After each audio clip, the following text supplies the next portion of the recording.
ઓમ નમઃ શિવાય.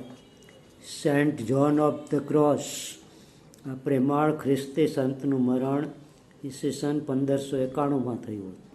તેમનો મૃતદેહ ઈસવીસન 1859માં કબરમાંથી ખોદી કાઢવામાં આવ્યો હતો, પણ તે તદ્દન અવિકારી સ્થિતિમાં હતો. Sir Francis Younghusband December 1936ના એટલાન્ટિક માસિકમાં વિશ્વ આનંદ વિશે પોતાનો અનુભવ વર્ણવતા લખે છે કે મારામાં ઉન્નત અવસ્થા કે ઉચ્ચ આનંદ કરતાં પણ એક ઉચ્ચતર તત્વ દાખલ થયું. આનંદના અતિરેકમાં હું ભાન ભૂલી ગયો.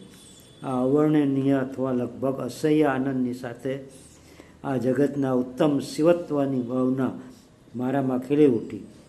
મને નિશંક ખાતરી થઈ ગઈ કે માણસ અંતરથી ભલો છે અને એમાં જણાતું દુષ્ટ તત્વ માત્ર ક્ષુલ્લક અને ક્ષણિક છે. ઓમ નમઃ શિવાય. ઓમ નમઃ શિવાય.